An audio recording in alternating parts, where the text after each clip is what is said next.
नमस्कार, मी सागर आणि या आपल्या आज पहिल्या पॉडकास्टमध्ये आपल्या सर्वांचं मी स्वागत करतो. आजचा पॉडकास्ट थोडा स्पेशल असणार आहे कारण की आज या पॉडकास्टमध्ये आपण चर्चा करणार आहोत ते बँकिंग, फायनान्स आणि इन्व्हेस्टमेंटबद्दल. रिअल आणि एकदम खऱ्या आणि प्रॅक्टिकल गोष्टीवर आपण चर्चा करणार आहोत. तर आज आपल्यासोबत आहेत संदीप सूर्यवंशी. त्यांचा मोर दॅन 10 इयर्सचा एक्सपिरियन्स आहे बँकिंग आणि फायनान्स इंडस्ट्रीमध्ये. संदीप सर, तुमचं खूप खूप स्वागत या ठिकाणी. थँक्यू. धन्यवाद Sagar. Thank you for pleasure inviting. आता इन्व्हेस्टमेंटबद्दल सांगायचं म्हटलं तर भरपूर साऱ्या गोष्टी आहेत, पण सुरुवात आपण अशी करणार आहे की इन्व्हेस्टमेंट क्षेत्रामध्ये येण्यासाठी नेमकं काय एज्युकेशन लागतं किंवा काय क्वालिफिकेशन लागतं? इन्व्हेस्टमेंट क्षेत्रामध्ये म्हणजे तुम्ही करिअर बद्दल बोलतायत का? करिअर बद्दल बोलतोय. करिअर बद्दल बोलतायत सागरजी, तर बरेचशा म्हणजे गोष्टी की तुम्हाला जर कोर फायनान्स मध्ये जर तुम्हाला एंटर करायचं असेल तर जसं काय तुम्ही बरेचसे म्हणजे पॅशन असेल तर बघा, पॅशनसाठी असेल तर तुम्ही बेसिक तुमचं एज्युकेशन असलं पण तुम्ही स्वतःचं सेल्फ नॉलेज घेऊन सुद्धा बुक्स वाचून बोला किंवा काय याच्याने तुम्ही वाढवू शकता. बट जर तुम्हाला करिअर करायचं असेल तर त्याच्यामध्ये बरेचसे म्हणजे जसं म्युच्युअल फंडला घेऊन NISMच्या एक्झाम्स आहेत, वेगवेगळ्या म्हणजे लेवल वाईज, प्लस CFA आहे जे कोर फायनान्सिंगबद्दल आपण बोलता येईल. म्हणजे जसं तुम्ही एकदम रिसर्च अँड ॲनालिसिसमध्ये जायचं असेल तर असे काही आहेत म्हणजे NISM पासून तर CFA पर्यंत किंवा जर बेसिक जर CFA बद्दल पण तर ऐकलंच आहे की खूप ॲडव्हान्स कोर्सेस आहेत. बेसिक समजा एखाद्याला विकायचं आहे किंवा सेल करायचं आहे, आपण जसं म्हणतो की मला म्युच्युअल फंड सेल करायचं आहे, बरोबर, इन्शुरन्स सेल करायचं आहे, तर कोणत्या अशा बेसिक गोष्टी आहेत ज्या सर्टिफिकेशन आहेत जे असायला हवेत? फार बेसिक एक कोर्स आहे जो NISM 5 म्हणून आपण बोलता येईल. त्याचं सर्टिफिकेशन जर असेल तर तुम्ही म्युच्युअल फंड डिस्ट्रीब्युशन करू शकता सागरजी. तुम्ही वेगवेगळ्या AMCs आहेत, जवळजवळ आता इंडियामध्ये साधारणतः भारतामध्ये 48+ AMCs आहे. तुम्ही तिथं ॲफिलिएशन करू शकता तुमचं आफ्टर दिस NISM एक्झामिनेशन आणि तुम्ही म्युच्युअल फंड डिस्ट्रीब्युटर बनू शकता. अच्छा. आणि IRDA सुद्धा आहे ज्याच्यामध्ये तुम्ही IRDA कम्प्लिटली डिफरंटली म्हणजे डिफरंट रेग्युलेटर आहे. IRDA ते मोस्टली करून जे इन्शुरन्स पार्ट झालं, जसं म्हणजे आपण हेल्थ इन्शुरन्स बोलतो किंवा जनरल इन्शुरन्स बोलतो, or whether it is a life insurance, त्याला रेग्युलेट करण्यासाठी जे आहे ते IRDA आहे. But mutual fund or let say we can say equity market, त्याला रेग्युलेट करण्यासाठी SEBI हे सेपरेट आहे. जसं बँकिंगला रेग्युलेट करण्यासाठी RBI आहे त्याप्रमाणे. अच्छा. आणि खूप छान तुम्ही सांगितलं की कोणकोणते सर्टिफिकेशन्स आपल्याकडे असायला हवेत. आता सुरुवात आपण करूयात ज्याच्यासाठी आपला हा पॉडकास्ट आहे मेन. बरोबर. इन्व्हेस्टमेंट म्हणजे काय? म्हणजे इन्व्हेस्टमेंट म्हणजे सगळ्यांना असं वाटतं की SIP करावी म्हणजे इन्व्हेस्टमेंट केली आहे. बरोबर. नेमकं इन्व्हेस्टमेंट म्हणजे तुम्ही काय सांगाल? ऑल ओव्हर जर आपण पकडलं सगळ्या गोष्टी तर इन्व्हेस्टमेंट म्हणजे तुम्ही काय सांगाल? इन्व्हेस्टमेंट म्हणजे फार सोप्या शब्दात म्हणजे आपण ज्याला फायनान्शियल प्लॅनिंग बोलतो. करेक्ट. जे आपण एक कोर पकडलं, खूप सिम्पल आहे, खूप साधं आहे, ज्याला कधी कधी आपण खूप कॉम्प्लिकेटेड करतो. तर मला असं वाटतं की कोणत्याही इन्व्हेस्टमेंटचे 3 बेसिक्स फंडामेंटल्स किंवा स्टेप्स आहे. फर्स्ट ऑफ ऑल म्हणजे लाईफ प्रोटेक्शन आणि cover, that is the most important thing what I feel. जसं की सगळ्यात पहिले तुम्ही सफिशियंट अमाऊंटचा हेल्थ कव्हर घेणं खूप इम्पॉर्टंट आहे. कारण की आत्ताचं म्हणजे आपण असं बघितलं, मी आता सध्या साधारणतः एक डेटा सर्च केला होता, त्याच्यामध्ये 90% लोक जे आहे आपल्या भारतामध्ये दारिद्र्य रेषेच्या खालती येण्याचे चान्सेस मोठे आहे, फक्त जर एखादा मेजर डिझीज आला किंवा काही म्हणजे अशी काही गोष्ट घडली, म्हणजे फॅमिली एखाद्या मेंबरमध्ये काही मोठा डिझीज आला किंवा एखादा आजार आला तर असं आहे. तर ह्या गोष्टीमध्ये काय होणार, जर समजा तुमचं हेल्थ कव्हर नाही आहे तर एक तर तुमची इन्व्हेस्टमेंट असेल, ती इन्व्हेस्टमेंट तुम्हाला ब्रेक करावी लागेल, किंवा दुसरं असेल की तुम्हाला लोन घ्यावं लागेल. करेक्ट. पण जर सागरजी विचार करताय की मी 100 रुपीजची इन्व्हेस्टमेंट करायचा विचार करताय, पण सागरजींचा विश्वास नाहीये की मी म्युच्युअल फंड किंवा काही नाही घेणार, किंवा फॉर एक्झाम्पल XYZ कव्हर नाही घेणार. अच्छा. पण rather than that I think तुम्ही 100 रुपयाची पूर्ण इन्व्हेस्टमेंट करण्यापेक्षा तुम्ही 80 रुपये इन्व्हेस्टमेंट करा आणि 20 रुपये जे आहे ना ते तुम्ही अनसर्टिनिटीजसाठी ठेवा. अनसर्टिनिटीज आय मीन टू से, हे लाईफ कव्हर झालं किंवा हेल्थ कव्हर झालं, तर कोणताही तुम्हाला दुसऱ्या इन्शुरन्सची गरज नाही. फक्त लाईफमध्ये तुम्हाला फक्त 2च इन्शुरन्सची गरज आहे. एक ती म्हणजे हेल्थ कव्हरची व्यवस्थित, म्हणजे जर स्वतःसाठी तुम्ही घेणार असेल, जसं तुमचं एज साधारणतः 28 ते 30च्या मध्ये असेल तर एक 10 लाख 15 लाखाचा एक सफिशियंट अमाऊंटचा तुम्ही हेल्थ कव्हर घ्या. एक फॅमिलीसाठी असेल तर तुम्ही फॅमिली फ्लोटर प्लॅन घ्या, फार बेस्ट. आणि दुसरं झालं की जर फॅमिली डिपेंडेंट आहे आपल्यावरती किंवा जो कमवता पर्सन आहे घरामध्ये, जो अर्निंग पर्सन आहे, इन केस ऑफ त्याच्या अब्सेन्समध्ये काही झालं तर मग पुढचा म्हणजे ऍटलिस्ट तो एक लाईफ कव्हर राहील की काही झालं तर म्हणजे बाबा फॅमिलीला एक फॅमिली सिक्युरिटीसाठी. हा, सो दोनच इन्शुरन्स कव्हर इम्पॉर्टंट आहे, ज्याच्यामध्ये एक पहिला झाला हेल्थ कव्हर, एक सफिशियंट अमाऊंट, आणि दुसरा झाला एक प्युअर टर्म प्लॅन. त्याच्या Pure term व्यतिरिक्त plan. तुम्हाला लाईफमध्ये कोणत्याही दुसऱ्या इन्शुरन्सची गरज नाही. म्हणजे जसं आपण बोलतो की काही प्रोडक्ट येतात मार्केटमध्ये जे तुम्हाला इन्व्हेस्टमेंट प्लस इन्शुरन्स इन्शुरन्स देतात. युलिप प्लॅन बद्दल आपण बोलतो आहे. हा, युलिप प्लॅन किंवा दुसरे काही एन्डॉमेंट प्लॅन आहे. बट फ्रँकली स्पीकिंग याच्याने तुमचं एकही ध्येय पूर्ण होत नाही. ते तुम्हाला सफिशियंट अमाऊंटचा लाईफ कव्हर देत, ना ते तुम्हाला सफिशियंट अमाऊंट या बेटर रिटर्न देत. सो तुम्ही इन्व्हेस्टमेंट वेगळी ठेवा आणि तुमचं जे लाईफ Insurance कव्हर वेगळं आहे ठेवा. किंवा जे इन्शुरन्स आहे तो डिफरंट ठेवा. तुम्हाला इन्व्हेस्टमेंट फक्त रिटर्न्स एक्सपेक्ट करायचे, पण इन्शुरन्स पासून तुम्हाला काहीच रिटर्न्स एक्सपेक्ट नाही करायचं. That is the basic fundamental. तो गेला अमाऊंट गेला, बेटर आहे ना तुमचा इन्शुरन्स. नक्कीच. आता SIP आणि म्युच्युअल फंड हे काही वेगवेगळे आहेत की एकच आहे? नेमकं काय डिफरन्स आहे दोघांमध्ये? म्हणजे आपण पहिल्या क्वेश्चनला एक थोडंसं आणखी कम्प्लीट करायचं राहिलं होतं. जसं मी बोललो की 3 स्टेज आहे. तुम्ही सगळ्यात पहिले तुमची म्हणजे ज्या अनसर्टिनिटीज आहे त्या कव्हर केल्या. त्याच्यानंतर तुम्ही एक एमर्जन्सी फंड तयार करा. एमर्जन्सी फंड माइट बी असू शकतो तुमचा 3 महिने ते 6 महिन्यांचा. व्हॉट आय मीन टू से की फॉर एक्झाम्पल आजच्या सिच्युएशनमध्ये तुम्ही बघणार जसं AI आहे किंवा जॉबला घेऊन खूप इनस्टेबिलिटी आहे. फॉर एक्झाम्पल जर आपला स्वतःचा बिझनेस जरी असेल, वी डोंट नो, कोविड सारखी सिच्युएशन आली, 6 महिने 1 वर्ष आपलं, तर त्यावेळेस तुमचा एमर्जन्सी कव्हर असणं, म्हणजे जर काही आले तर तुमचा एमर्जन्सी फंड असणं खूप इम्पॉर्टंट आहे. तो किती असू शकतो? साधारणतः 6 महिने असू शकतात. फॉर एक्झाम्पल जर माझा महिन्याचा खर्च 50,000 रुपये आहे, तर एक साधारणतः 5 ते 6 लाखाचा एमर्जन्सी फंड तुम्ही कोणत्याही म्युच्युअल फंडमध्ये, इक्विटीमध्ये मी इन्व्हेस्टमेंट नाही करणार. तो कोर एखाद्या म्युच्युअल फंडच्या लिक्विड फंडमध्येच असणार, डेफ फंडमध्ये, किंवा ते बँकेच्या फिक्स्ड डिपॉझिटमध्येच असणार. ज्यांनी काही झालं तर त्या फंड्सला म्हणजे मी इमिडिएट ते माझ्यासाठी अवेलेबल असणार. आणि मग तुमचा त्याच्यानंतरचा तिसरा भाग झाला जो आपण म्युच्युअल फंडबद्दल आता तुम्ही बोलत होता, की जो तुमचा लॉंग टर्म गोल असला पाहिजे. फॉर एक्झाम्पल लाईक तुमचे 5 वर्ष आणि त्याच्या अबाव काही गोल असेल, I think so mutual fund or equity I can recommend that case. आता तुम्ही लॉंग टर्म पकडले. लॉंग टर्म म्हणजे किती धरायचं? 5 वर्ष, 10 वर्ष, 15 वर्ष की 30 वर्ष?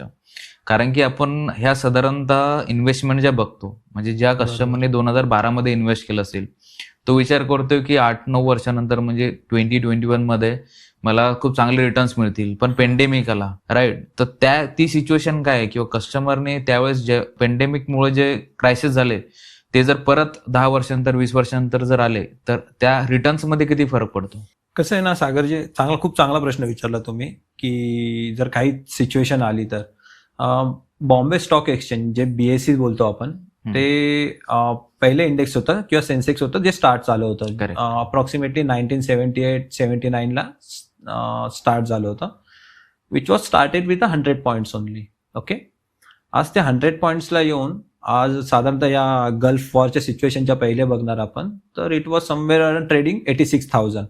100 पॉईंटनी 86,000ची जर्नी मी तुम्हाला जर सांगितली, तर ह्या सिच्युएशनमध्ये सांगा की काय नाही झालं. गेल्या साधारणतः आपण ह्या 45 वर्ष ते एक आपण बघितलं, म्हणजे इंदिरा गांधी असॅसिनेशन झालं, राजीव गांधी असॅसिनेशन झालं, 1995 मध्ये हर्षद मेहता स्कॅम झाला, 1999 मध्ये कारगिल युद्ध झालं, 2002 मध्ये वर्ल्ड ट्रेड सेंटर ब्लोन झालं, त्याच्यानंतर 2008 मध्ये कधी नाही असा financial crisis, lemon brother crisis ज्याला आपण बोलतो, त्याच्यामध्ये मार्केट अक्षरशः 60%, म्हणजे जर तुमचे लाख रुपये इन्व्हेस्टेड असते त्यावेळेस, तर ते फक्त 40,000 रुपये राहिले असते.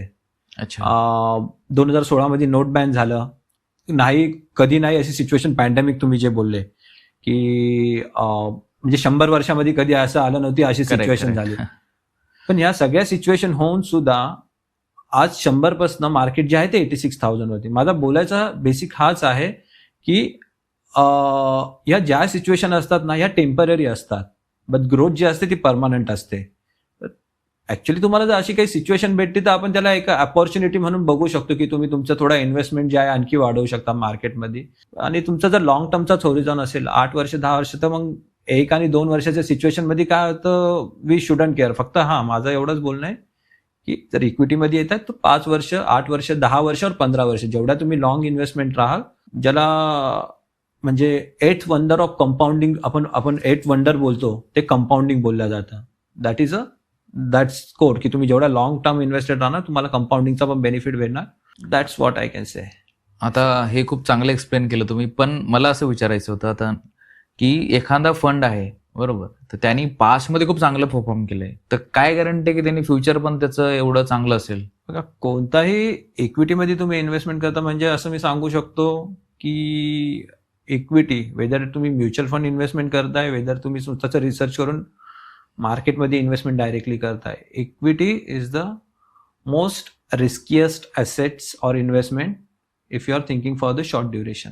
ओके. आता माझा असा प्रश्न होता तुम्हाला की एखाद्या फंडने पर्टिक्युलर काही फंड्स आहेत जे मार्केटमध्ये खूप चालत आहेत बरोबर, प्रत्येकाच्या म्हणजे बँकर जे आहेत किंवा म्हणजे फायनान्शियल इंडस्ट्रीमध्ये काम करतात ते ऑलरेडी त्या फंड्समध्ये इन्व्हेस्टमेंट केलेले, त्यांनी सगळे रिकमेंड करतात, पण त्या बॅकग्राऊंड कोणाला माहिती नाहीये. अरे याने एवढे रिटर्न दिले, त्याने तेवढे रिटर्न दिले, तर त्यांनी ते रिटर्न दिलेत, पण तेच फंड फ्युचरमध्ये रिटर्न देतील याची काय गॅरंटी आहे? आता खूप एक बेसिक तुम्हाला सांगतो सागरजी, म्हणजे साधारणतः आता इंडियामध्ये मी जसं सांगितलं 48च्या वर एएमसीज आहेत म्हणजे, आणि या 48च्या वरती आपण जर मोठी जरी बघितला ना, 1200च्या प्लस म्युच्युअल फंड आहेत जे इक्विटी आणि डेट मिळून आहे, म्हणजे ॲज पर माय नॉलेज अजूनही वाढतात. म्हणजे प्रत्येक महिन्याला एक एएमसी असते, ती एनएफओ लॉन्च करते किंवा काय फंड्स येतात. पण तुम्ही वर्स्टमधला वर्स्ट फंड जरी घेतला ना इक्विटीचा, आणि तुमचा लॉंग टर्म हॉरिझॉन असेल, म्हणजे जर तुम्ही 5 वर्ष 8 वर्ष 10 वर्ष जर इन्व्हेस्टेड राहतायत ना, तरी तो मिनिमम म्युच्युअल फंड तुम्हाला 10 ते 12% रिटर्न देणारच देणार. तुमचा लॉंग टर्म हॉरिझॉन असलं पाहिजे. कारण की मी हे कशाच्या बेसवरती बोलतो, कारण की इंडियाचं इन्फ्लेशन जे आहे ते 7.5% बेसवरती आहे, प्लस रुपी डिप्रिशिएट होतो अगेन्स्ट डॉलर, तो 2-4% असतो. तो खूप इझी आहे. जर तुमचा 8-10 वर्षांचा टाइम हॉरिझॉन असेल तुम्ही देत असाल, तर तो तुम्हाला एक 10-12% एक व्यवस्थित रिटर्न्स तुम्ही एक्सपेक्ट करू शकता. तुमचे एक्सपेक्टेशन पण डिसेंट पाहिजे, म्हणजे तुम्ही विचार करणार की मला वर्ष 2 वर्षामध्ये म्हणजे माझ्या फंडनी 20% 25% रिटर्न द्यायला पाहिजे. तुमचे एक्सपेक्टेशन डिसेंट ठेवा, व्यवस्थित ठेवा डेफिनेटली. म्हणजे याच्यावरती मग मला एक बोलायचं आहे की काही इन्व्हेस्टर्स असतात, विचार करतात की आम्हाला 15%चा 20%चा रिटर्न्स यायला पाहिजे, 20% 25% रिटर्न्स बोला. बट समजा नाही तुम्हाला आले, पण 20%चा मी आज बोलतोय तुम्हाला, माझ्या फंडनी 20% परफॉर्म करेल, पण जर तुम्हाला नाही येणार तर तुमची डिसअपॉइंटमेंट होणार. शेवटी डिसअपॉइंटमेंट आल्यानंतर तुम्ही काय करणार? तुम्ही बोलणार 15-20 मला बोलले होते, 15 मला भेटले किंवा 12 भेटले, आणि मग तुम्ही या सगळ्या गोष्टींवरती विश्वास न ठेवणार, तुम्ही एखाद्या 2 वर्षामध्ये मार्केट सोडून देणार. रॅदर दॅन दॅट की तुम्ही जर एक्सपेक्टेशन ठेवले एक डबल डिजिट रिटर्न्स आपण बोलू 12%, 10%, 12%, तेवढे रिटर्न्स तुम्हाला एक लॉंग ड्युरेशनमध्ये भेटणार तुम्हाला 5 वर्ष 10 वर्षामध्ये. त्याच्यावरती ऑन अँड अबोव जर तुम्हाला 2-4% रिटर्न भेटत आहे, 15% 16%, तर तुम्ही एक बोनस म्हणून समजा ना. तर तुमचे एक्सपेक्टेशन तुम्ही कमी ठेवले आणि त्याच्या पॅरलली तुम्हाला रिटर्न्स आले की त्याच्यापेक्षा जास्त तुम्हाला रिटर्न्स आले तर तुम्ही खुश असणार. मला बोलायचं आहे की तुम्ही सॅटिस्फाईड असणार, रादर दॅन दॅट की जास्त एक्सपेक्टेशन ठेवून त्याच्यापेक्षा कमी रिटर्न्स आले. तर आय थिंक 12 ते 15%च्या रिटर्नसाठी mutual fund you can expect in long term. आता सहसा काय होतं की एक बँकचा एम्प्लॉई असतो, तो येतो आपल्याकडे, रिलेशनशिप मॅनेजर याला म्हणतात, तो येतो आपल्याकडे आणि आपल्याला सांगतो की हे फंडमध्ये तुम्ही इन्व्हेस्टमेंट स्टार्ट करा, SIP स्टार्ट करा, खूप सोपं आहे, मोबाईल ॲपमध्ये जाऊन तुम्ही करू शकता. बरोबर. तर आपण त्यांच्यावर भरोसा ठेवतो, पण अशा कोणत्या गोष्टी मी स्वतः अॅनालाइज करायला पाहिजे इन्व्हेस्टमेंट करण्या अगोदर फंड फॅक्टशीट बद्दल कोणकोणत्या गोष्टी तिच्यामध्ये आपण बघणं गरजेचं आहे इन्व्हेस्टमेंट करण्या अगोदर? बरोबर. आता जसं तुम्ही सागरजी बोलले ना की आजच्या काळामध्ये आहे ना, बऱ्याचशा ठिकाणी सागरजींनी एक फंड चालू केला ना, तर बऱ्याचशा ठिकाणी आपला डेटा जो आहे ना तो शेअर होतो आणि त्याला आपला कंट्रोल नाही आहे त्याच्यावरती. म्हणजे आपण फ्रँकली बघितलं तर तुम्ही एक फंड चालू केला, तुम्हाला दुसऱ्या ठिकाणावरनं बाय डिफॉल्ट तुम्हाला जे असणार रेकमेंडेशन येणार, काही नोटिफिकेशन येणार की हा फंड आहे, तो फंड आहे. किंवा तुम्ही बँकेमध्ये जाणार, कदाचित प्रत्येक एक नॉर्मल व्यक्तीचं आपण बघणार तर 2 ते 3 अकाउंट असतात Correct, साधारणतः. तुम्ही बँकमध्ये व्हिजिटमध्ये गेले तर तुम्हाला इन्व्हेस्टमेंट जे आहे ते तुम्हाला प्रेझेंट केल्या जाणार, वेदर काही ते इन्शुरन्स पॉलिसीज असतील, वेदर ते म्युच्युअल फंड असतील. ओके, पण तुम्ही किती म्युच्युअल फंडमध्ये इन्व्हेस्टमेंट करणार, म्हणजे हा सगळ्यात मोठा प्रश्न आहे. मला असं वाटतं की आपल्या लाईफ लॉंग आपल्याला जी गरज आहे खरंच म्युच्युअल फंडची, ती 3 किंवा 4 म्युच्युअल फंड, याच्यावरती तुमचे म्युच्युअल फंड नाही पाहिजे. म्हणजे मी वर्स्ट एक्सपिरियन्स माझ्या कस्टमर्सचा काही बघितलेला आहे की 15 म्युच्युअल फंड, 18 म्युच्युअल फंड. म्हणजे याच्याने तुम्ही काय साध्य करण्याचा प्रयत्न करताय. म्हणजे फॉर एक्झाम्पल मी सांगितलं तुम्हाला की तुम्ही सागरजी एक इंडेक्स फंड घ्या, कोटकचा इंडेक्स फंड घ्या. एक्झाम्पल सांगतो मी, कोणत्या रिकमेंडेड आहे, जस्ट एज्युकेशनल पर्पज और जस्ट फॉर दे. मी तुम्हाला सांगितलं कोटकचा एक इंडेक्स फंड घ्या, आणि मी तुम्हाला दुसरा एक सांगितलं की तुम्ही HDFCचा इंडेक्स फंड घ्या. आता इंडेक्स फंडचा कोर काय आहे की ज्या निफ्टीमधल्या टॉप 50 कंपनीज असेल त्याच्यामध्येच तुमची इन्व्हेस्टमेंट होणार, बरोबर. आता वेदर तो तुम्ही कोटकचा इंडेक्स फंड घ्या, वेदर तुम्ही तो HDFCचा इंडेक्स फंड घ्या, तुम्हाला ते स्टॉक भेटणार आहे जे टॉप 50 मध्ये कंपनीज आहे, जे मार्केट व्हॅल्युएशन टॉप 50 कंपनीज आहेत. त्याच्यामध्ये तुम्हाला काय डायव्हर्सिफिकेशन भेटतंय, बरोबर. सो मला असं वाटतं 3 जास्तीत जास्त 4 म्युच्युअल फंड जे आहेत तुमच्या लाईफ लॉंगसाठी इनफ आहेत. हां, आता याच्यामध्ये आणखी एक इम्पॉर्टंट गोष्ट आहे की जशी तुमची सॅलरी वाढणार, तुमची सॅलरी जेव्हा वाढणार किंवा तुमचा इन्कम सोर्स जेव्हा वाढणार, तेव्हा तुम्ही वेगवेगळ्या म्युच्युअल फंडमध्ये इन्व्हेस्टमेंट करण्यापेक्षा जे एक्झिस्टिंग म्युच्युअल फंड आहे, ज्याला आपण स्टेपअप बोलतो, फॉर एक्झाम्पल आज सागरजी 5,000ची SIP करताय, तर तीच पुढच्या पुढच्या वर्षी तुमची जर इन्कम वाढला तर तुम्ही SIPची अमाऊंट 5,000 पेक्षा 5,500 करा, 6,000 करा. That is the good way to investment, rather than तुम्ही म्युच्युअल फंड म्हणजे वेगवेगळे घेतातच आहे, तुम्हाला ट्रॅक करणं डिफिकल्ट आहे, तुम्हाला कोणत्या प्लॅटफॉर्मवरनं तुम्ही इन्व्हेस्टमेंट केलेली आहे. सो रॅदर दॅन खूप सिम्पल ठेवलं पाहिजे, एखाद्या प्लॅटफॉर्मवरनं तुम्ही इन्व्हेस्टमेंट करा की ज्याच्याने तुम्हाला ट्रॅक करण्यासाठी इझी जाईल, टॅक्सेशनसाठी इझी जाईल. आणि 3 आणि 4 म्युच्युअल फंड जे आहे ते खूप, that is more than sufficient for तुमच्या लाईफ लॉंगसाठी, not more than that, I personally feel.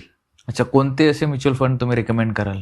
मी कोणत्या फंड हाऊसेसचं नाम घेऊ ना किंवा काय हे मी अवॉइड करेल थोडंसं, बट एक डिपेंड्स. म्हणजे म्युच्युअल फंडला पण काही गोष्टी खूप बेसिक आहे की तुमचा रिस्क ॲपेटाईट कसा आहे, तुमची एज काय आहे, तुमचा गोल काय आहे, या 2-3 गोष्टी खूप इम्पॉर्टंट आहे.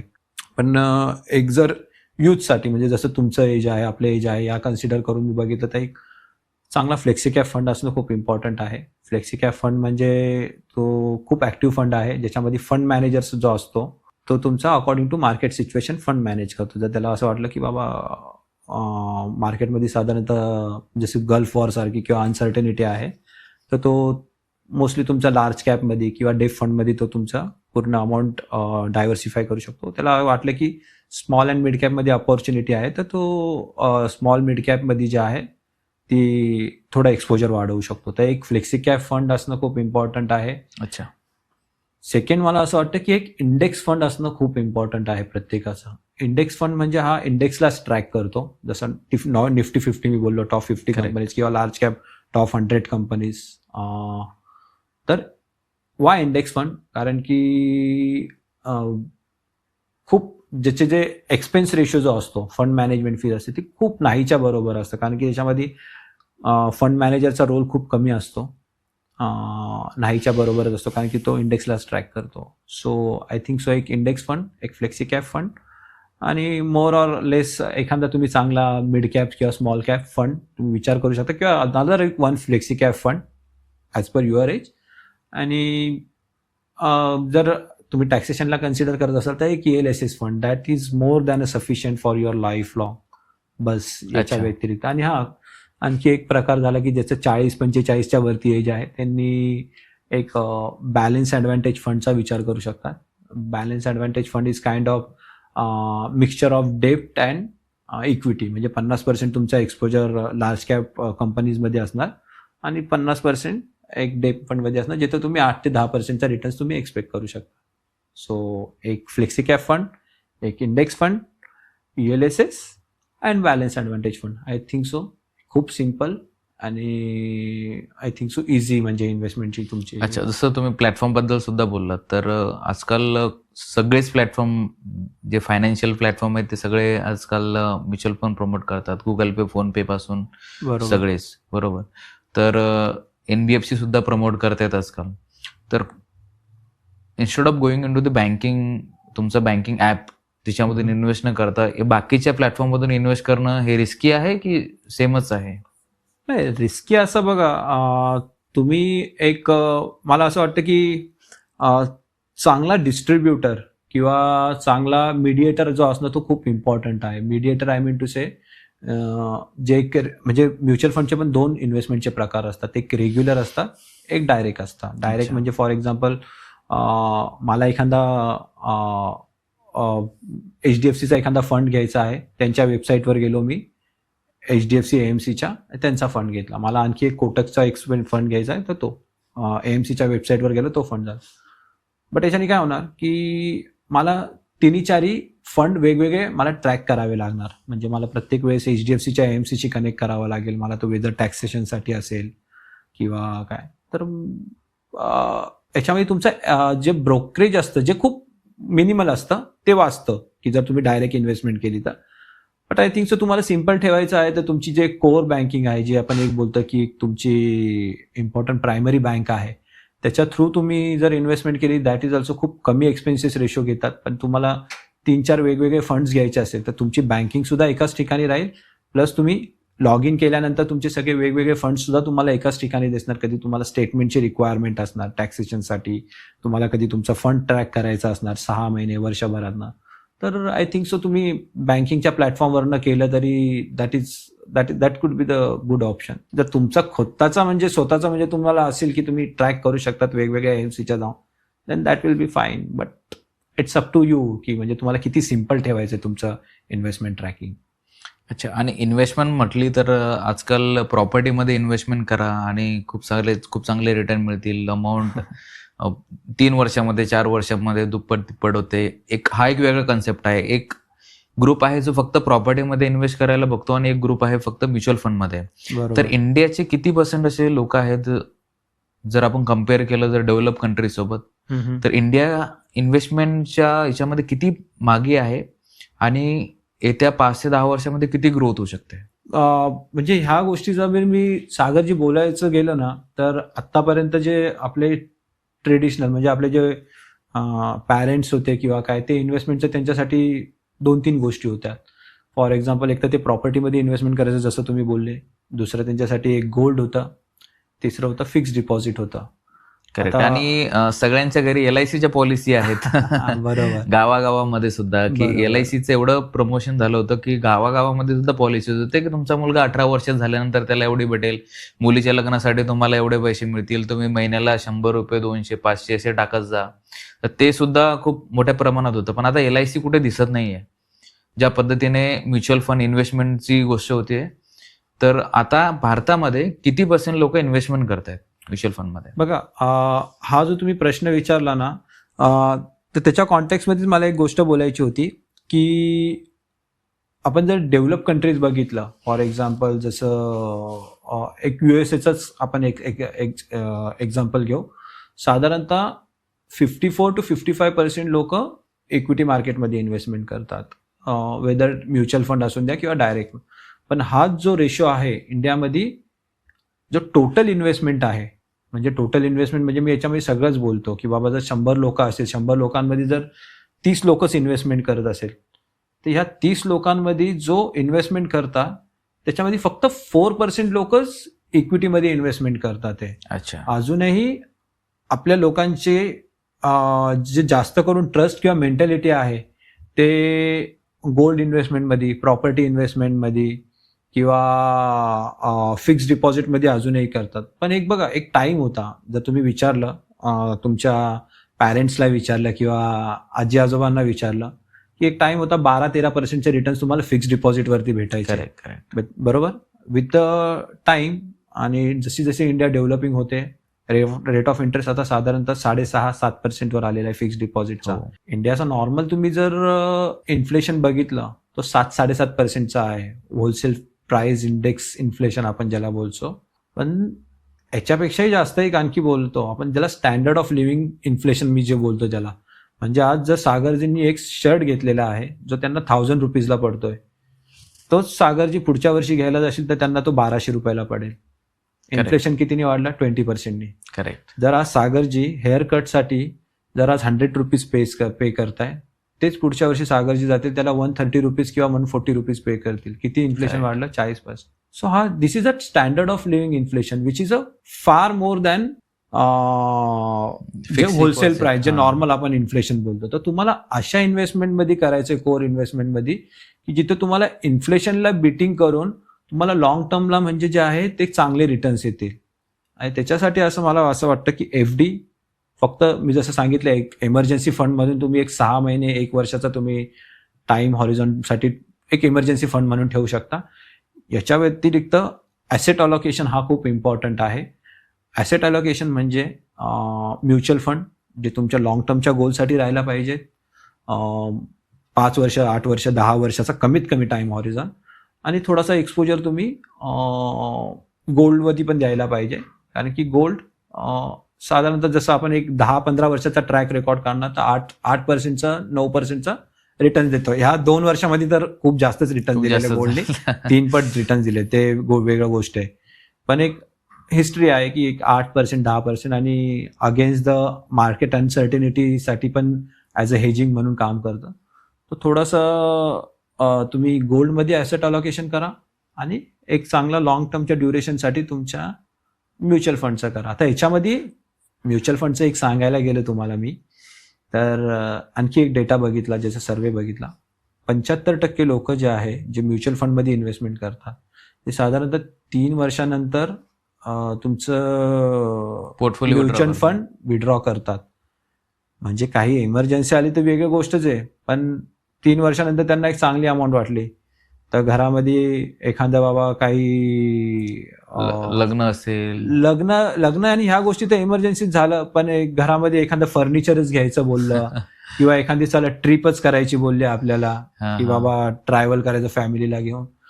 याच्याने काय होतं ना सागरजी, की तुमचं जे लॉंग टर्मचे इम्पॉर्टंट गोल आहे, जसं लॉंग टर्मचे इम्पॉर्टंट गोल काय झालं, आजही आपल्या देशामध्ये एक स्टडी वाचली की 80% लोक बोलतात, जे रिटायर झालेले ते बोलतात की त्यांनी इनफ सेव्हिंग नाही केलेली आहे. याच्याने काय होतं की तुम्हाला दुसऱ्यांवरती डिपेंडेंट राहावं लागतं किंवा काय. तर हा खूप इम्पॉर्टंट फॅक्टर आहे. तर तुम्ही तुमच्या शॉर्ट टर्मच्या प्लेजरसाठी तुम्ही तुमच्या लॉंग टर्मचे जे इम्पॉर्टंट जे गोल असले पाहिजे किंवा जे हे असले पाहिजे त्याच्याशी तुम्ही कॉम्प्रोमाइज करतात. तर इट्स ऑलवेज इम्पॉर्टंट की तुम्ही तुमच्या प्रत्येक SIP बरोबर, म्हणजे आज जर तुम्ही 3 किंवा 4 SIP विचार करताय, म्युच्युअल फंड विचार करताय, तर ते तुमच्या गोलशी अटॅच करा. गोल कसे असू शकतात की बाबा माझ्या मुलाच्या चाइल्डचं हायर एज्युकेशन झालं, माझ्या मुलाचं मॅरेज झालं, अच्छा, किंवा माझा रिटायरमेंट प्लॅनिंग झालं. तर ह्या सगळ्यांशी तुम्ही तुमचा म्युच्युअल फंड जे आहे त्या गोलशी अटॅच करणं खूप इम्पॉर्टंट आहे. किती % लोक इंडियामध्ये सध्या साधारण अंदाजे इन्व्हेस्टमेंट करतायत?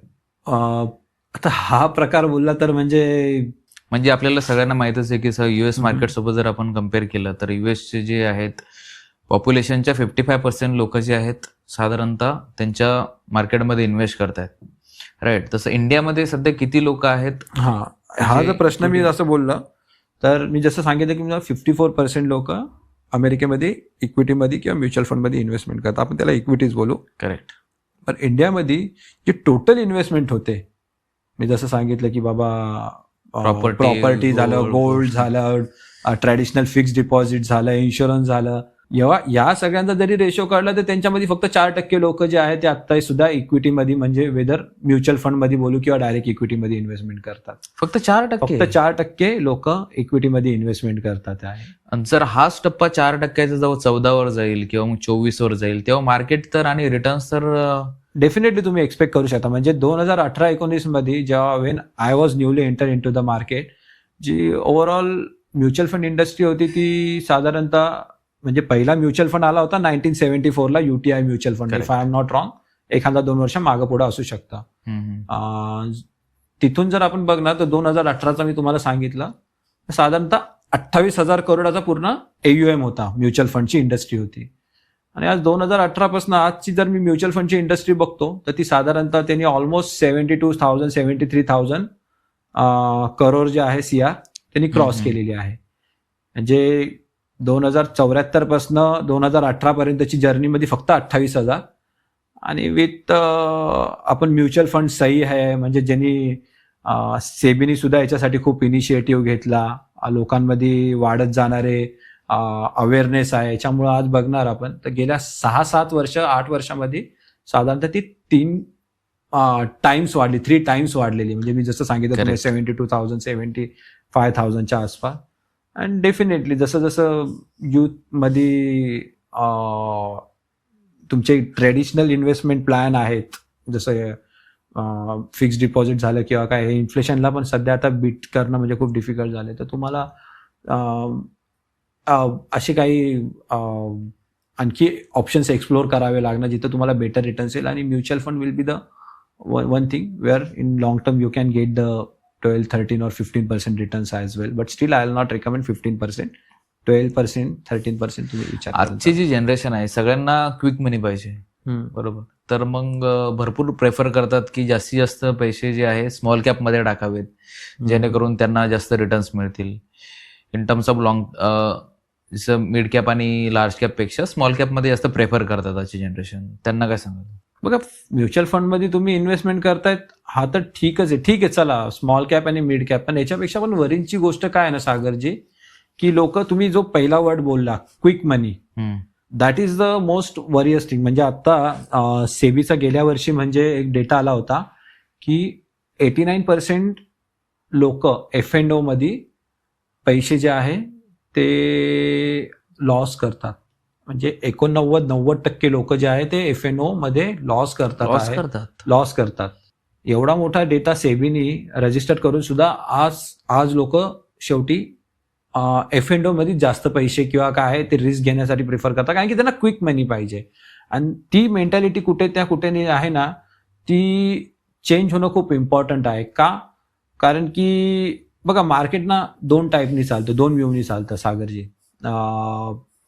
जर तुम्ही मार्केटमध्ये ॲज अ गॅम्बल म्हणून आले ना तर ते तुम्हाला गॅम्बलिंगचेच रिझल्ट देणार. गॅम्बलमध्ये काय होतं, एक तर माणूस जिंकतो किंवा माणूस हरतो, बरोबर. पण जर तुम्ही इन्व्हेस्टमेंटचा टाइम हॉरिझॉन घेऊन आला ना, की तुम्ही बाबा मी पुढच्या 5 वर्ष 10 वर्षासाठी मला एक चांगला पोर्टफोलिओ तयार करायचा आहे, किंवा मला हे बोलता येईल की याच्यामध्ये की मला फायनान्शियल थोडं फ्रीडम पाहिजे बाबा, म्हणजे काही वर्षानंतर, तर तुम्हाला ते इन्व्हेस्टमेंटचंच रिटर्न्स देणार रादर दॅन दॅट. आणि आजकाल तर तुम्ही बघणार तर खूप इझी आहे. म्हणजे 7-8-10 वर्षापूर्वी तरी नव्हतं, पण आज तुम्हाला खूप रॅन्डमली टिप्स येणार. तुम्हाला व्हॉट्सअपवरती कोणी मेसेज करणार की 5% रिटर्न्स आम्ही महिन्याला देतो, आणि किंवा तुम्हाला टेलिग्रामवरती येणार की 10% रिटर्न्स येतं. करेक्ट. जर 5% महिन्याला जर ते तुम्हाला रिटर्न्स देऊ शकत असेल तर मी तुम्हाला एक खूप साधं सांगतो ना, तुम्ही जर आज 1,000 रुपयापासून जरी स्टार्ट केलं आणि तुम्हाला 5% रिटर्न्स महिन्याला जर आले, म्हणजे वर्षाला झाले 60% रिटर्न्स 5% प्रमाणे, तरी काही वर्षांमध्ये तुम्ही अंबानीच्या पुढे असणार. कंपाऊंडिंगचा आपण जर काही सिनॅरिओ पकडतो, ओके. आणि जर ते तुम्हाला 5% जर ते कमावून देत असेल तर ते तुम्हाला रॅन्डमली टिप्स का देतात, ते का नाही स्वतः करत आहे, बरोबर. म्हणजे अंबानीला साधारण म्हटलं तर अंबानीला बिझनेस करायची गरजच नाहीये, म्हणजे कॅम्पा वगैरे ओपन करायची गरजच नाही. तो डायरेक्टच त्यांच्याकडे जाईल आणि कॅपिटल आहे तो कंपाऊंडिंग मध्ये. म्हणजे त्यांच्यासाठी तर खूप इझी. आज टाटा आणि अंबानींसाठी म्हणजे जर आपण विचार केला, आज ते वर्षाला 12% 15%चा प्रॉफिटसाठी ते एवढी मेहनत घेतात. करेक्ट. त्यांच्याकडे आज काय नाहीये, ते म्हणजे कोणतेही एखादे चांगले फायनान्शियल अनालिस्ट किंवा ट्रेडर्स ते हायर करतील आणि ते काय ना बाबा 40 आणि 50% रिटर्न्स कमवणार, असं नाही होत, बरोबर. आपल्याला अशी टिप देणाऱ्या गोष्टींवरती नक्कीच नाही जायला पाहिजे. प्रत्येक गोष्टीसाठी बघा, आज 3 गोष्टी सागरजी परत इम्पॉर्टंट आहे की लाईफमध्ये जर 3 गोष्टी झाल्या तर आपल्याला त्याच्यासाठी बेस्ट पर्सनच म्हणजे हायर केला पाहिजे किंवा ऍडवाइस घेतल्या पाहिजे. डॉक्टर असेल, आपण डॉक्टरसाठी एक प्रोफेशनल चांगल्या डॉक्टर, कॉम्प्रोमाइज नाही करू शकत. No compromise, okay. No matter तुमचे पैसे जास्त जात असेल पण ते तुम्हाला राईट ऍडवाइस देणं, प्रॉपर ट्रीटमेंट देणं खूप इम्पॉर्टंट आहे. दुसरी गोष्ट, एखादा लिगल मॅटर असेल तर तुम्हाला खूप इम्पॉर्टंट आहे की तुम्हाला लिगलच्या ह्या गोष्टीमध्ये आपण एक चांगला ॲडव्होकेट जे आहे, लॉयर जे आहे ते हायर करणं खूप इम्पॉर्टंट आहे की ते तुम्हाला तुमची लाईफ आणखी कमी स्ट्रेसफुल करू शकते. त्याचबरोबर आपण ह्या गोष्टीला काय नाही आपण इम्पॉर्टंट देस की बाबा मी माझ्या लॉंग टर्मची, म्हणजे आज 90% लाईफचे इश्यूज जे आहे ना ते पैशांनी सॉल्व्ह होऊ शकतात. बरोबर, म्हणजे जर एखाद्याचं फायनान्शियल मिसमॅनेजमेंट झालेलं आहे तर तो व्यक्ती किती स्ट्रेसफुल मध्ये असतो, तो किती म्हणजे प्रत्येक गोष्टीत त्याला म्हणजे तडजोड करावी लागते त्याला. एखादा जर मॅरिड पर्सन असेल त्याला प्रत्येक गोष्टीत आपल्या फॅमिलीमध्ये किंवा आणि त्याच्याबरोबर येणारी चिडचिड आणि ह्या सगळ्या गोष्टी that will be the different thing. ह्या सगळ्या गोष्टी पैशाला जोडलेल्या असतात सगळ्या. बरोबर, ह्या तुमच्या तुम्हाला तुमच्या पर्सनल लाईफ, तुमच्या हेल्थ प्लस तुमच्या फॅमिली सगळ्याच इम्पॅक्ट करणार. करेक्ट. तर तुम्ही ह्याच गोष्टीसाठी एखादा चांगला फायनान्शियल ऍडवायझरचं तुम्ही का नाही तुम्ही हे करत, तुम्ही स्वतः काय विचार करतात की मी एखाद्या रॅन्डमली टिप्सवरती जाईल किंवा मी एखाद्या रॅन्डमली मला टेलिग्रामवरती कोणी नोटिफिकेशन दिलं किंवा बाबा मी F&O मध्ये घेईल. ब्रोकर लोकांचं, ब्रोकरेजेस हाऊसेस तेच काम आहे की बाबा ते तुम्हाला ह्या सगळ्या गोष्टी रिकमेंड करतील कारण की त्यांचं ब्रोकरेज त्याच्यानीच बनणार आहे त्यांचं at the end. But what about you, तुम्हाला तुमचा लॉंग टर्मचा आणि चांगला एक फायनान्शियल फ्रीडम पाहिजे असेल तर तुम्हाला एक खूप जास्त रिस्क की याच्यामध्ये न जाता व्यवस्थित एक प्रोटेक्शन वाईज तुम्हाला एक चांगला बोलतात ना की फायनान्शियल प्लॅनिंग करणं इम्पॉर्टंट आहे, चांगला टाइम हॉरिझन देणं इम्पॉर्टंट आहे. आता रिस्क हा फॅक्टर निघाला तर माझा असा प्रश्न होता की म्युच्युअल फंड बंद होतो का? हो, म्युच्युअल फंड बंद होऊ शकतो. म्हणजे एखाद्या AMC's असेल, ॲसेट मॅनेजमेंट कंपनी, या म्युच्युअल फंड लॉन्च करतात आपण त्यांना जे बोलतो AMCचा म्हणजे सांग, किंवा जे म्युच्युअल फंडला मॅनेज करतात. तर जर त्यांना वाटत असेल काही रेग्युलेटरीजच्या याच्याप्रमाणे की हा mutual fund proper regulation wise नाही आहेत किंवा एक्सपेक्टेड रिटर्न्स नाही भेटत आहे तर तो म्युच्युअल फंड क्लोज होऊ शकतो. आणि अशा सिच्युएशनमध्ये इन्व्हेस्टर बरोबर खूप जास्त म्हणजे त्यांचाही विचार केला जातो. तर तुम्हाला फंड स्विच करून दिला जातो किंवा जी NAV असेल त्यावेळेसची त्या NAVला तुम्हाला रिडम्शन करून दिलं जातं. अशा सिच्युएशन होऊ शकतो. पण बेटर की तुम्ही चांगल्या प्रॉमिनंट AMC's आहे, म्हणजे स्टील पर्सनली हे माझा व्ह्यू आहे की जसं HDFC AMC झाली, ICICI AMC झाली, कोटक AMC झाली किंवा काय एक्सेस AMC झाले, अशा प्रॉमिनंट AMC's बरोबर जा जे तुमचे फंड जे आहे ते खूप चांगल्या प्रकारे मॅनेज करू शकतात. I think so. Mutual fund मध्ये इन्व्हेस्ट करावं की डायरेक्ट स्टॉक्स विकत घ्यावेत? परत हा दुसरा प्रश्न. हे मला असं वाटतं सागरजी बघा, कारण की लोकांचं असं असतं की म्युच्युअल फंड तर ठीक आहे चल, पण लोकांना डिव्हिडंड पण हवा असतो. बरोबर, जे स्टॉक्स प्रोव्हाइड करतात. बरोबर. तर कोणतं प्रेफर करावं ज्याला थोडं इमिजिएट पैसे हवेत आणि छान ग्रोथ हवी? बघा, इमिडिएट ग्रोथसाठी तर मी इक्विटी रिकमेंड करणारच नाही, जसं आपण पहिले सांगितलं. कारण की शॉर्ट ड्युरेशनमध्ये तुम्हाला नाही माहिती काय होऊ शकतं. कोविड सारख्या सिच्युएशनमध्ये 44,000 वरती परत मार्केट होतं, परत ते करेक्शन झालं विदिन मंथ, परत 26,000 वरती आला. आत्ताच्या गल्फ वॉरच्या सिच्युएशनमध्ये 40 दिवसांच्या पहिले मार्केट 86,000 वरती होतं, जे इंडेक्स बोलतो मी, बॉम्बे स्टॉक एक्सचेंजचा इंडेक्स, तो परत 73,000 वरती आला. बरोबर. तर म्युच्युअल फंडमध्ये तुम्हाला इक्विटीमध्ये तुमचा लॉंग टर्म हॉरिझन असला पाहिजे, वेदर तुम्ही एखाद्या म्युच्युअल फंडमध्ये करताय किंवा वेदर डायरेक्टली स्टॉक्समध्ये करतायत. याच्यामध्ये डिफरन्सेस काय आहे की समजा कोणी असू शकतं खूप चांगलं सर्जन असू शकतं, बरोबर, कोणी प्लंबर असू शकतं, कोणी एखादा गव्हर्नमेंट सर्वंट असू शकतं, अधिकारी असू शकतो. त्या व्यक्तींना ह्या गोष्टींसाठी स्टॉक्स मार्केटमध्ये काय चालू आहे, काय अप्स अँड डाऊन्स चालू आहे, काय अनसर्टिनिटीज चालू आहे किंवा काय, हे पॉसिबल नाही होऊ शकत. बरोबर, ट्रॅक करणं पॉसिबल नाही होऊ शकत. सो त्या व्यक्तींसाठी माझं पर्सनल रिकमेंडेशन आहे, तुम्ही ज्या फील्डमध्ये आहे ना त्या फील्डमध्ये तुम्ही बेस्ट करा. जर एखादा सर्जन आहे, जर एखादा कोणी फॉर एक्झाम्पल एखादा आणखी कोणते प्रोफेशनल असेल, जर टीचर असेल, तर त्या गोष्टींमध्ये तुम्ही तुमचं एक्सपर्टाईज वाढवा. आणि बाकी तुमचा जो इन्व्हेस्टमेंटचा पार्ट जो आहे ना तो तुमच्या इन्व्हेस्टमेंट ॲडवायझर किंवा तुमच्या म्युच्युअल फंड जे मॅनेज करतात, ज्याला आपण फंड मॅनेजर्स बोलतो, त्यांच्यावरती सोडून द्या. ते तुम्हाला 12-15%, 18% रिटर्न्स तुम्हाला आणून देणार. तुम्ही तुमच्या ज्या क्षेत्रात आहे तुम्ही ते एक्सपर्टाईज करा, तुम्ही तिथं आणखी पैसे वाढवा, तिथं तुमचा इन्कम रेम्युनरेशन वाढवा, तिथं तुम्ही स्वतः ग्रो करा आणि ते वाचलेले पैसे असतील किंवा जे इन्व्हेस्टमेंट तुमचे जे रेम्युनरेशन एव्हरी इयर वाढत असेल ते तुम्ही स्मार्टली त्या लोकांच्या हातात द्या, किंवा तुम्ही फंड अलोकेशन करा हळूहळू. जिथं मी जसं सांगितलं की थोडं म्युच्युअल फंड, थोडं गोल्ड, किंवा तुम्हाला प्रॉपर्टीज वाटत असेल. आपला प्रश्न असा होता की स्टॉक घ्यावेत की म्युच्युअल फंड मध्ये इन्व्हेस्ट करावं. हा, जास्त प्रॉफिट कशामध्ये होऊ शकतो? 10 वर्षाचा टाइम स्पेंड. त्याच कॉन्टेक्स्ट मध्ये बघा, जर म्युच्युअल फंडचं मी तुम्हाला सांगितलं की बाबा का करायला, पण स्टॉक्स मध्ये समजलं आपण एखादा डॉक्टर प्रोफेशनल आहे आणि तो विचार केला की बाबा मी स्टॉक्स मध्ये इन्व्हेस्टमेंट करणार, पॉसिबल आहे का? नाही होऊ शकत. कारण की त्याचा टाइमच नाही, त्याला तेवढा मार्केट ट्रॅक करण्यासाठी तेवढा टाइमच नाहीये त्याला. अनटिल अनलेस तुमचं पॅशन असेल खूप, तर वेगळी गोष्ट आहे. पण नसेल, तुमचं पॅशन असेल, तुम्हाला त्याच्यामध्येच करिअर करायचं असेल, जसं तुम्ही सुरुवातीला विचारलं की बाबा एखाद्याला करिअर करायचं असेल किंवा काय, त्या व्यक्तीला करिअर करायचं असेल अनटिल अँड अनलेस त्याच गोष्टीमध्ये, तर इट्स फाईन की तुम्ही स्टॉक मार्केटमध्ये तुम्हाला अवेअरनेस खूप जास्त पाहिजे. वेगवेगळ्या सेक्टर्सची झाली, म्हणजे 2, 4, 5 सेक्टर्स झाले, तुम्हाला अवेअरनेस पाहिजे, मार्केटची अवेअरनेस पाहिजे. स्टॉकमध्ये डायरेक्ट इन्व्हेस्टमेंट करू शकता.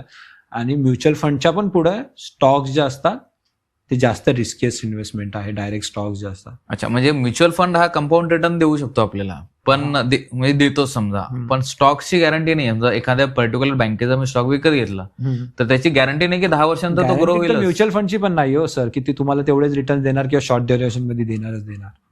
ओके, हे मी का घेऊन बोलतोय, कारण की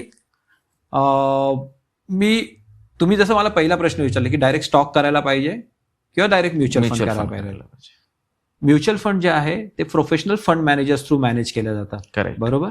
आता हे प्रोफेशनल फंड मॅनेजर असतात ते हायली क्वालिफाईड असतात. करेक्ट. CA असतात, CFA असतात. बरोबर.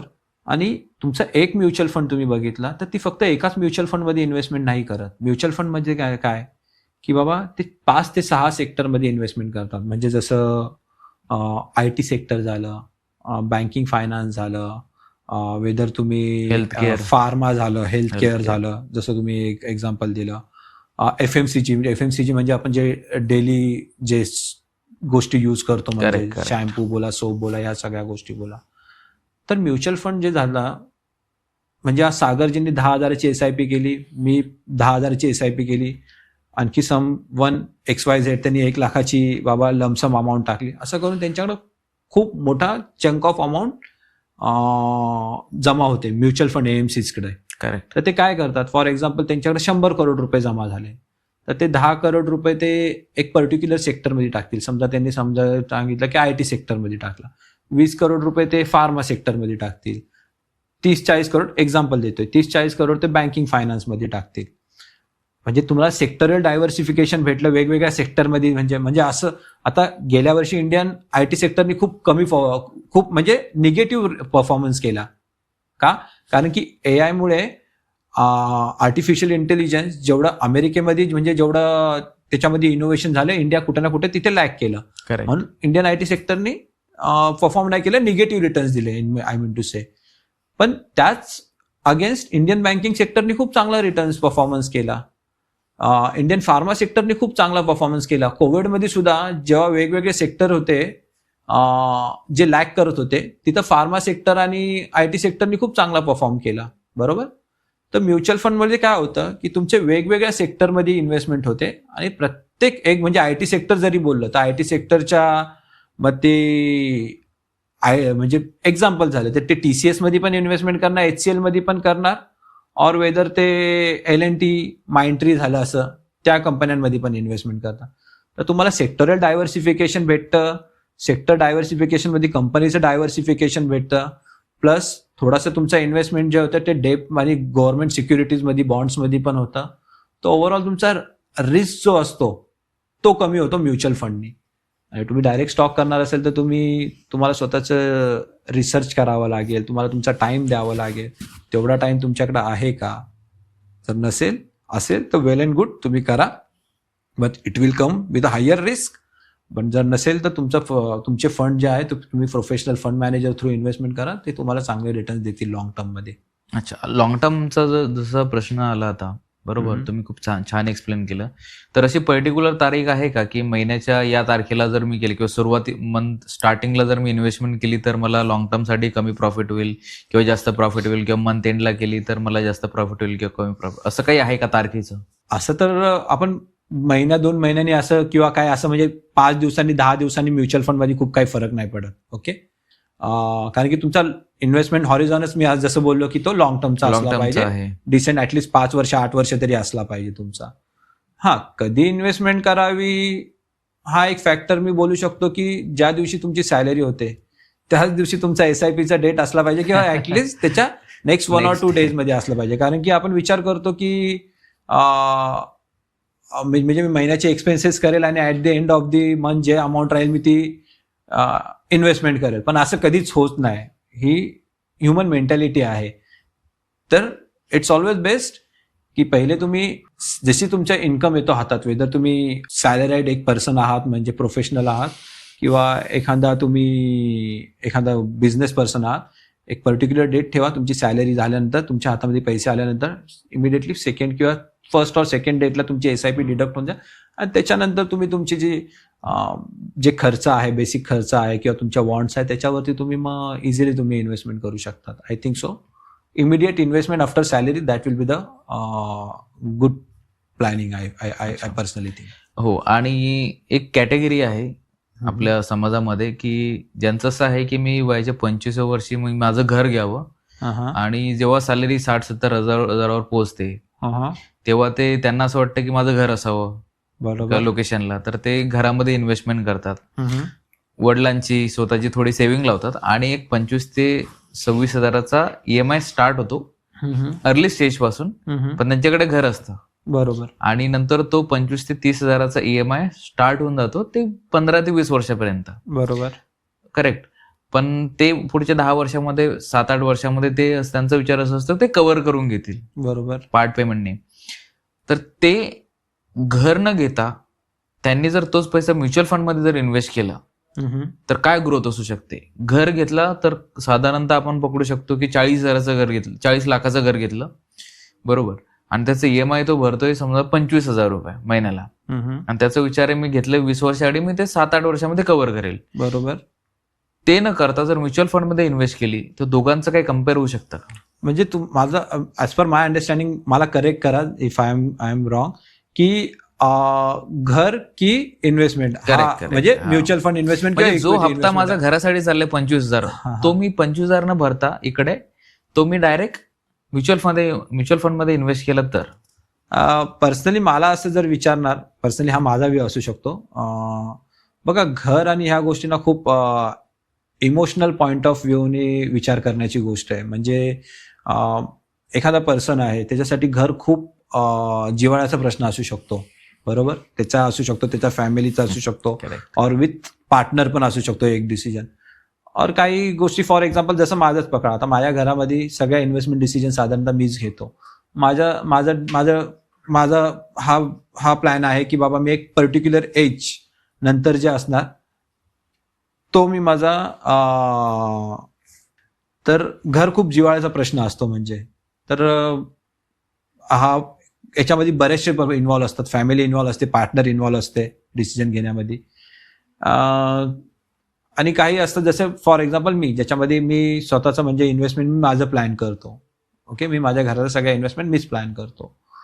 सो इट डिपेंड्स की कोणासाठी घर इम्पॉर्टंट असू शकतं, कोणासाठी इन्व्हेस्टमेंट इम्पॉर्टंट असू शकते, खूप जास्त स्ट्रेस न घेता. जो मला असं वाटतं, तर मला असं वाटतं की खूप जास्त फायनान्शियल स्ट्रेस न घेता जर तुमचा EMI मॅनेज होत असेल, that could be the good strategy. Y?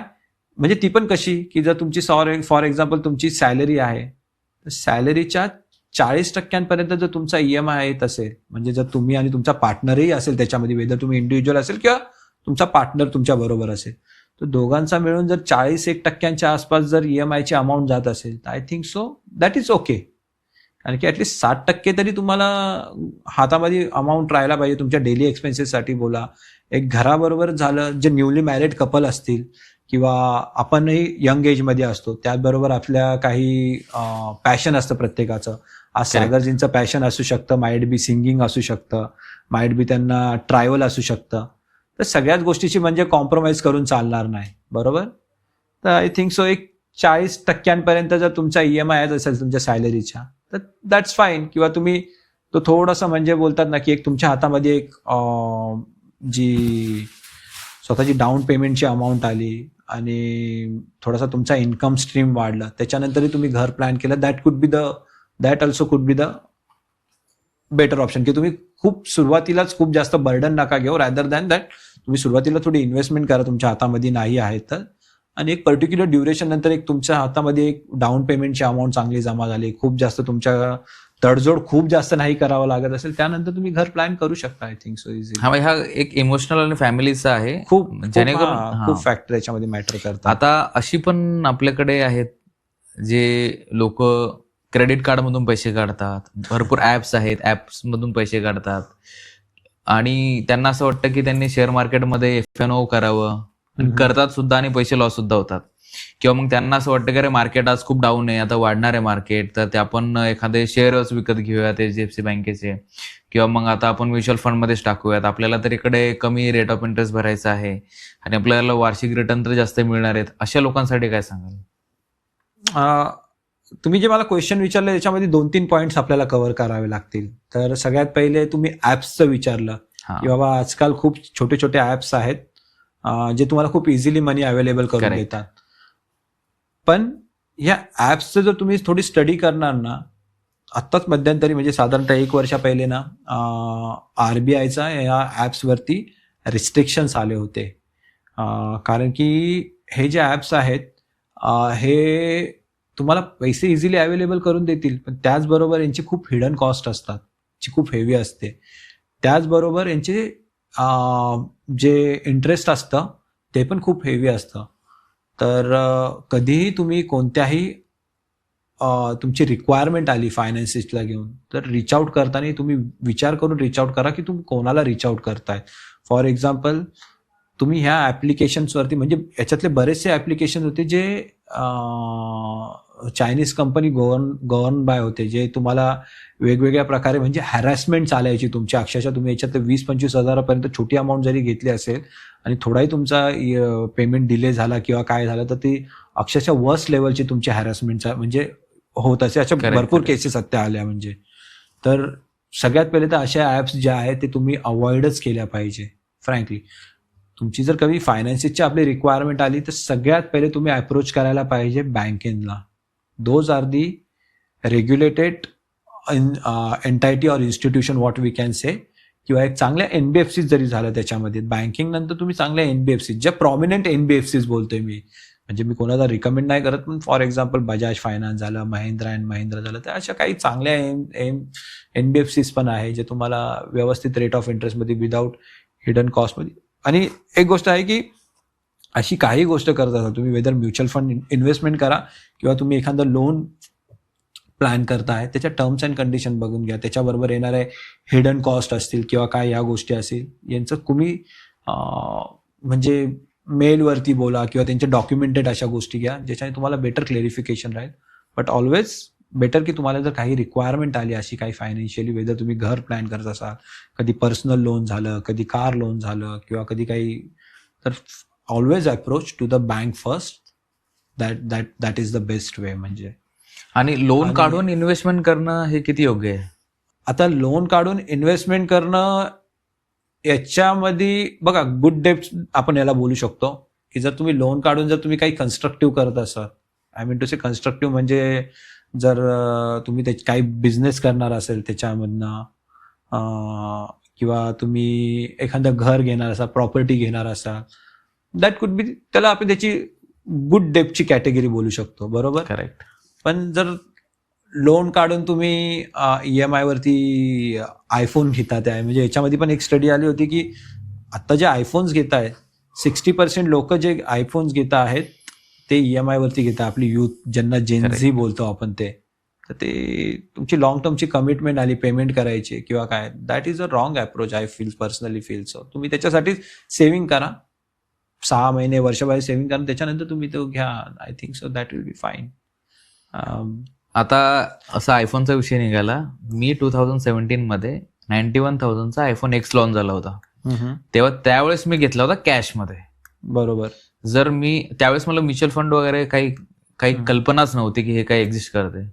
जर मी आयफोन न घेता माझ्याकडे त्यावेळेस काही अपॉर्च्युनिटी होत्या जिथे मी इन्व्हेस्ट करायला पाहिजे होतं, त्याच्यामुळे आज माझ्याकडे एक चांगली अमाऊंट असते.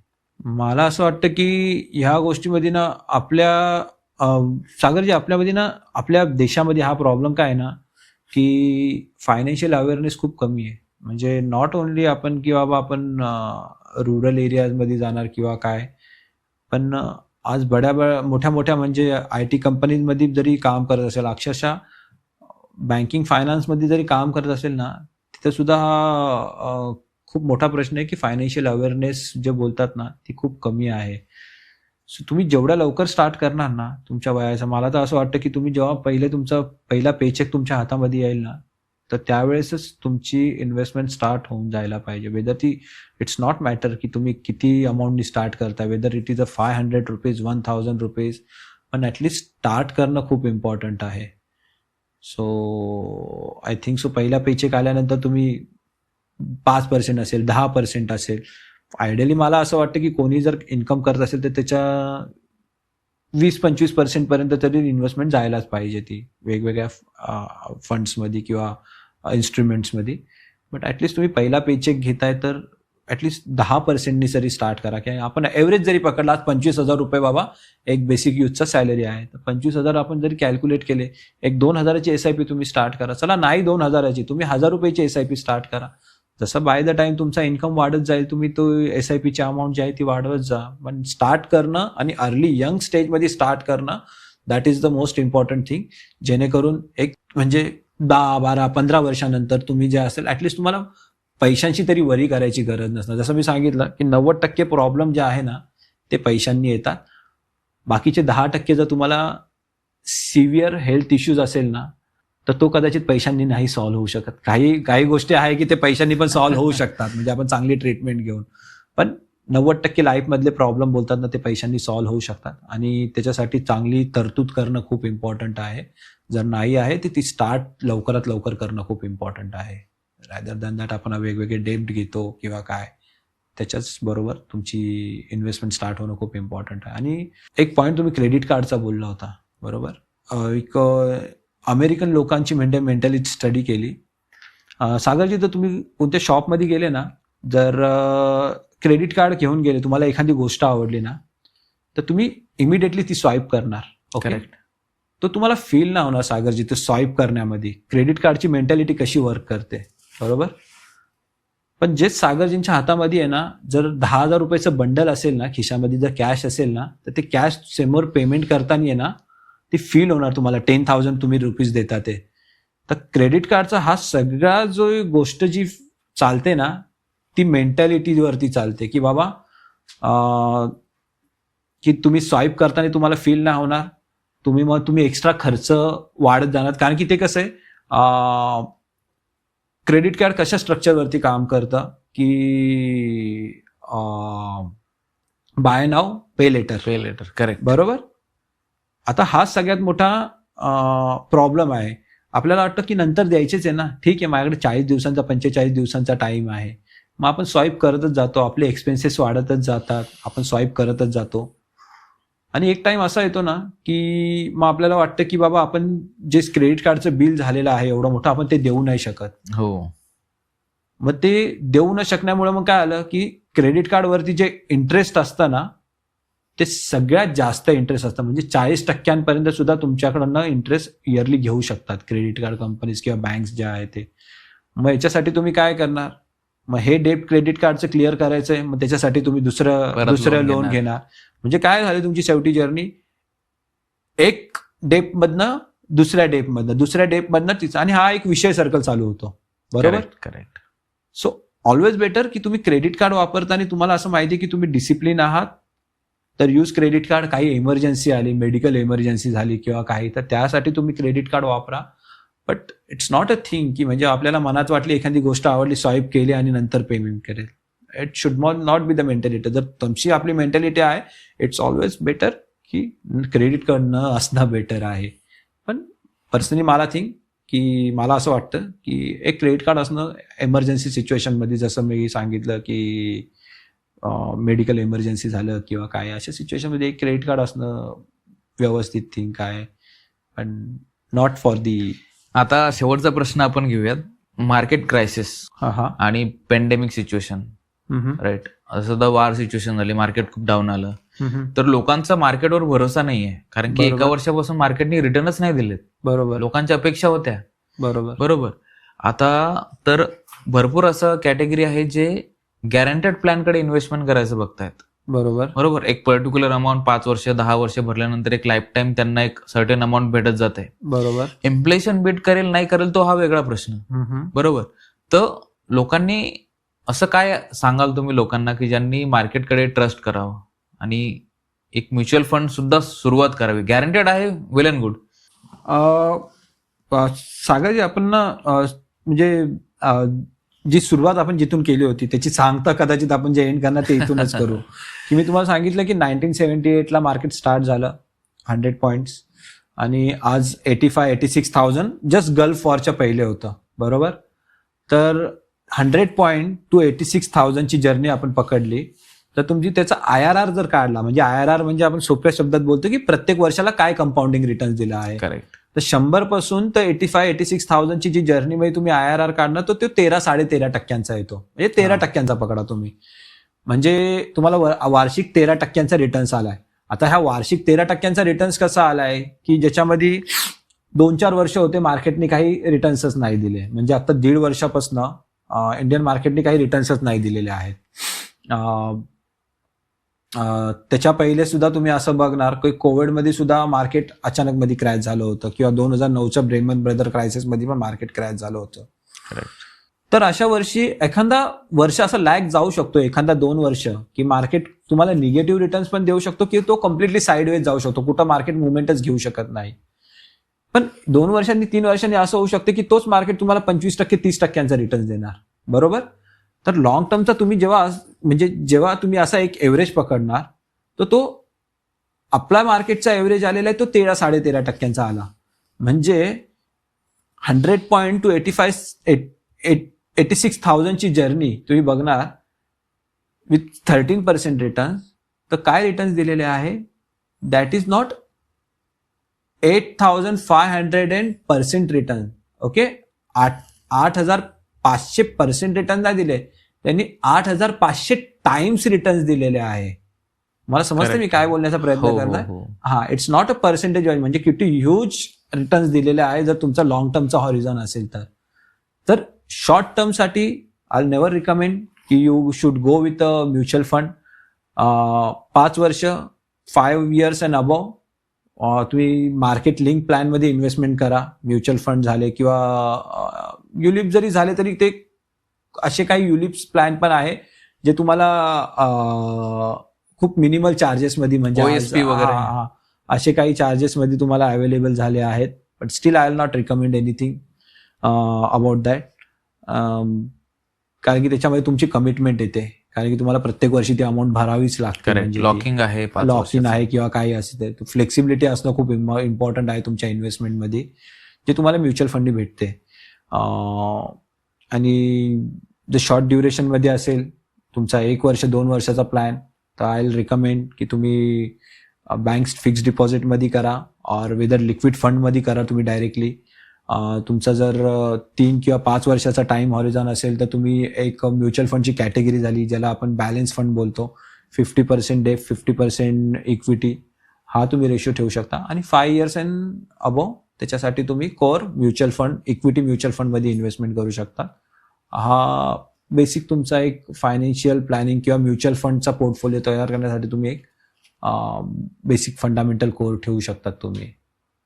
ठीक आहे. खूप खूप धन्यवाद सूर्यवंशी सर, तुम्ही इथे आलात आणि तुम्ही एक खूप छान आणि सोप्या मराठी भाषेमध्ये नॉलेज दिलं. स्पेशली तुम्ही NRIs हँडल करता आणि आमचं असं झालं की इंग्लिशमध्ये न ठेवता आपण मराठीमध्ये सुरुवात करूयात, जेणेकरून आपल्या मराठी माणसाला सुद्धा इन्व्हेस्टमेंट बद्दल भरपूर साऱ्या माहिती कळेल.